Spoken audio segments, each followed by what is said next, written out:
किसी भी प्रतियोगी परीक्षा को जीतने का मूल मंत्र है सही रणनीति तथा सकारात्मक विचार। हमारा जीवन इतिहास की पृष्ठभूमि पर आधारित होता है। इसे हम एक लघु कथा के माध्यम से समझ सकते हैं। 326 ईसा पूर्व को सिकंदर महान का भारत पर आक्रमण होता है। सिकंदर महान के आक्रमण से भारत को सुरक्षित करने हेतु गुरु चाणक्य पाटलिपुत्र के सम्राट घनानंद के दरबार पहुंचते हैं। गुरु चाणक्य जब पाटलिपुत्र पहुंचते हैं तो वहां पर जनता पर हो रहे अत्याचारों से गुरु चाणक्य दुखित होते हैं और जिस दिन गुरु चाणक्य पाटलिपुत्र पहुंचते हैं उस दिन घनानंद के द्वारा दान उत्सव का आयोजन किया जाता है, अर्थात भारतवर्ष के सभी ब्राह्मणों को दान उत्सव में आमंत्रित किया गया था और उन्हें स्वर्ण मुद्राएं प्रदान की जा रही थी। तो इस प्रकार से जब घनानंद सभी ब्राह्मणों को स्वर्ण मुद्राएं प्रदान कर रहे थे और जब बारी आती है गुरु चाणक्य की, घनानंद जब गुरु चाणक्य को स्वर्ण मुद्राएं प्रदान करते हैं तो गुरु चाणक्य घनानंद से कहते हैं कि हे राजन, मुझे इन स्वर्ण मुद्राओं की आवश्यकता नहीं है।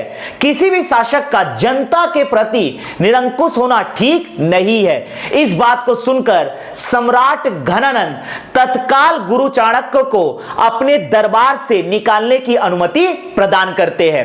इस अपमान के बाद गुरु चाणक्य सम्राट घनानंद से कहते हैं कि यदि मेरी शिक्षा में सामर्थ्य है तो मैं इस सिंहासन पर एक योग्य शासक को बैठाऊंगा और तब तक अपनी चोटी को नहीं बांधूंगा। और इस प्रकार से गुरु चाणक्य निकलते हैं दरबार से और एक योग्य शासक की तलाश में लग जाते हैं। लेकिन नियति का खेल देखिए कि गुरु चाणक्य की मुलाकात पाटलिपुत्र में ही एक प्रतापी बालक से होती है।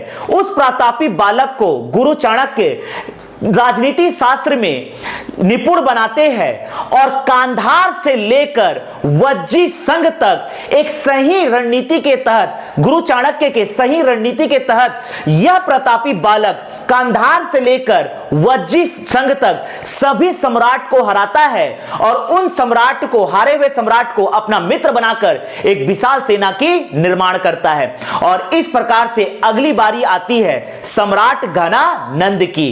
322 ईसा पूर्व में यह प्रतापी बालक पाटलिपुत्र पटना पर आक्रमण करता है और सम्राट घनानंद को हराता है और एक नए वंश की स्थापना करता है, मौर्य वंश।